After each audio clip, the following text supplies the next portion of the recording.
Right, तो इस video का जो टॉपिक है that is drugs used in diarrhoea. Diarrhoea क्या है तो सबको पता है अभी तक तो, लेकिन that's basically increase in stool mass, fluidity and frequency. कि that is known as diarrhoea. Frequency के लिहाज से it's like more than 3 times a day.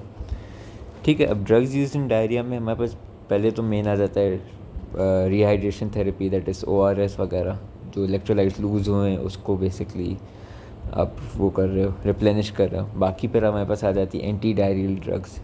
ठीक है, एंटी डायरियल ड्रग्स इस वीडियो का मेन टॉपिक होगा, और S I would discuss that much. अब एंटी डायरियल ड्रग्स जो है हमारे पास वो 3 है। Number 1 is your anti motility and anti secretory.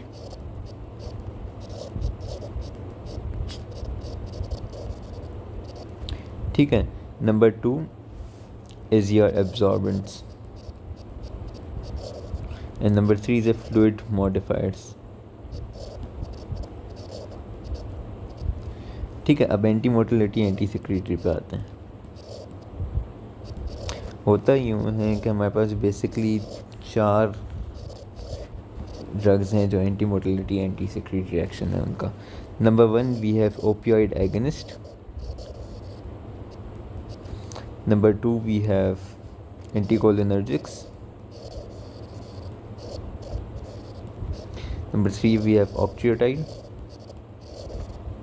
Number 4 we have encephalininase, which is your रेसिकाडोट्रिल। ठीक है, उसके अलावा एक और भी होता है अपना अल्फा 2 एगनिस्ट। उसका स्पेसिफिक फंक्शन होता है, उस पर मैं बाद में बात करूँगा। अब ओपियाइड एगनिस्ट की बात करते हैं सबसे पहले। ओपियाइड एगनिस्ट जो हैं, ओपियाइड 2 रिसेप्टर्स पे एक्ट करती हैं। One is your mu receptor and then another one is your delta receptor. Mu receptor basically आपका जो होता है that is for anti secretory activity and delta receptor is for anti motility activity. ठीक है, इन दोनों पे एक्ट करती है तो सिक्रीशन और मोटिलिटी दोनों को कम कर देती है। सही है। उसके अलावा जो ओपियोइड एगनिस्ट है, अब उसके एग्जांपल्स क्या हैं? Loperamide and डाइफेनॉक्सिलेट।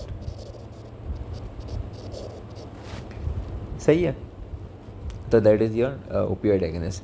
उसके फिर आते हैं दूसरी चीज़ें भी आती हैं, जैसे कोस्ट्रोकोलिक मूवमेंट्स, ये वाली चीज़ें कम कर देती हैं। प्री साइनेप्टिक एक्टिविटी कम कर देती है। कोलिनर्जिक एक्टिविटी कम कर देती है bye acting on these receptors. ठीक है, फिर हमारे पास आ जाता है दूसरा, that is anti cholinergic, mainly atropine.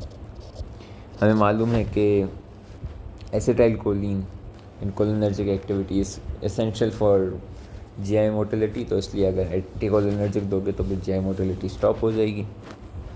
ठीक है, मेक सेंस। ऑक्ट्रियोटाइड क्या है? अब ऑक्ट्रियोटाइड इज सोमेटोस्टेटिन एनालॉग। तो फिर ये सारे GI हार्मोन्स, इन सब की secretions, even mucus secretion from the GIT, इस सबको कम कर देता है, मोटिलिटी को भी कम कर देता है। ठीक है, this is mainly used in AIDS वाला डायरिया या फिर कार्सिनोइड सिंड्रोम रिलेटेड डायरिया, इसमें इसका यूज़ होता है। बाकी रेसिकाडोट्रिल इज़ एंसेफेलिनेज है वो, and it decreases motility and decreases secretion. बाकी बच गया alpha 2 agonist. Alpha 2 agonist mainly clonidine जो है वो उस डायरिया को सही करने के लिए यूज़ होता है जो ओपियोइड विड्रॉल की वजह से हो।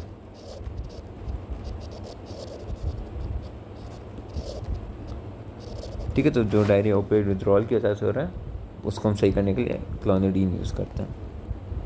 फिर हमारे पास आ जाते हैं एब्जॉर्बेंट्स। एब्जॉर्बेंट्स हमारे पास क्या करते हैं कि जो भी मटेरियल है जो डायरिया कॉज करवा रहा है, with in the gut lumen जो भी मटेरियल है वो इसको इरिटेट कर रहा है, जिसकी वजह से डायरिया कॉज हो रहा है, उसको वो एब्जॉर्ब कर देता है। ठीक है, हमारे पास 2 एब्जॉर्बेंट्स के क्लासिफिकेशन है। Number 1 kaolin and pectin, number 2 is your resins. अब kaolin and pectin is used in acute diarrhoea. ये क्या करते हैं, जो भी टॉक्सिक मटेरियल है या फिर फ्लूइड्स हैं, जो भी ऐसी चीज़ है, उन सबको एब्जॉर्ब कर देते हैं, जिस वजह से गट वॉल इरिटेट नहीं होती। तो फिर उस वजह से आपका क्या कहते हैं डायरिया नहीं होता, ठीक है। Mainly use in acute diarrhoea. Kaolin is basically magnesium aluminium silicate and pectin is carbohydrate है, बेसिकली ये इनडाइजेस्टेबल कार्बोहाइड्रेट। मेनली फ्रूट्स में पाया जाता है ये, फ्रूट या प्लांट सोर्सेस, ठीक है। फिर आते हैं रेजिन्स। रेजिन्स उस डायरिया के लिए यूज़ होते हैं जो बाइल की वजह से हो रही हो। अब बाइल क्यों है, अब बाइल किस वजह से डायरिया करवाता है, बेसिकली बाइल जब भी क्या कहते हैं कोलॉन में आएगा ना, तब वो डायरिया करवाएगा, क्योंकि उस कोलॉन की गट म्यूकोजा को इरिटेट करता है। यूजुअली वी नो एंटेरोहेपेटिक सर्कुलेशन में बाइल को नहीं आने देती टू दी कोलॉन, लेकिन कभी कभी बाइल कोलॉन में इसलिए आता है क्योंकि अगर इलियल रिजेक्शन हो गई, ठीक है, तो इलियम से एब्जॉर्ब ही नहीं हो रहा, या फिर क्रॉन्स डिजीज़ है, उसमें इलियम की इन्फ्लेमेशन हो गई है, ठीक है, तो इस वजह से बाइल डायरिया करवा सकता है। तो इसलिए रेजिन्स क्या करते हैं, बाइल को एब्जॉर्ब करके अपने साथ बाइंड करके रखते हैं ताकि वो इरिटेट ना करे गट म्यूकोजा को, ठीक है। उसमें फिर हमारे पास आ जाता है कोलेस्टिपॉल, कोलेस्ट्राइलामाइन, सही है, ये दोनों का। लेकिन साइड इफ़ेक्ट क्या है कि ये जो फैट सॉल्युबल वाइटामिन हैं और ड्रग्स हैं उनकी एब्जॉर्प्शन को कम कर देता है, क्योंकि बाइल को बाइंड करके रखा है ना, तो फैट एब्जॉर्प्शन कम हो जाती है, ठीक है। Finally we have modifiers. Modifiers में हमारे पास मेनली एक ही है, बिस्मथ सैलिसाइलेट।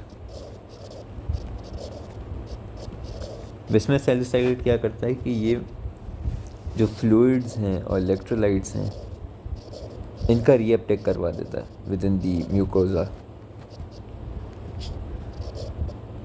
ठीक है। इस वजह से जो भी स्टूल पास होगा उसमें फ्लूइड और इलेक्ट्रोलाइट्स कम होंगे, तो फिर फ्लूइडिटी कम होगी, तो इसलिए डायरिया आपका बेसिकली क्योर हो जाएगा या फिर एलिविएट हो जाएगा, उसके सिम्टम्स इतने ज़्यादा बुरे नहीं होंगे, ठीक है। तो this was all for drugs used in diarrhoea.